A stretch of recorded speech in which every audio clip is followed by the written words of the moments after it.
அதனால் இந்த solar system minimum மெயின்டெனன்ஸில் ஓடும்.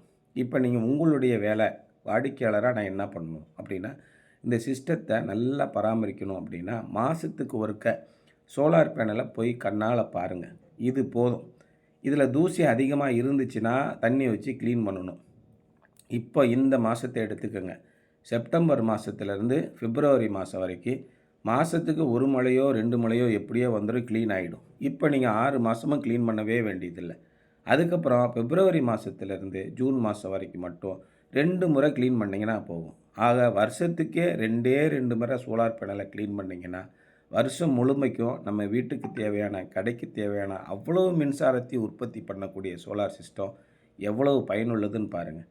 ஒரு முறை முதலீடு, அதுக்கு வங்கி உதவியும் இருக்குது. சப்போஸ் உங்களால் முடியலைன்னா கடன் வாங்கி பண்ணலாம். வங்கி கடன் மிக குறைந்த வட்டி விகிதத்தில் கொடுக்குறாங்க, 6% வட்டி.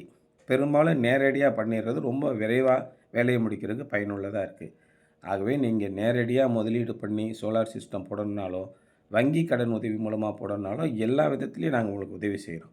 உங்களுடைய இபி பில்லை மட்டும் எங்களுக்கு ஷேர் பண்ணுங்கள். ஃபுல்லாக அனலைஸ் பண்ணி ரிப்போர்ட் கொடுத்து சோலார் இன்ஸ்டால் பண்ணுறோம்.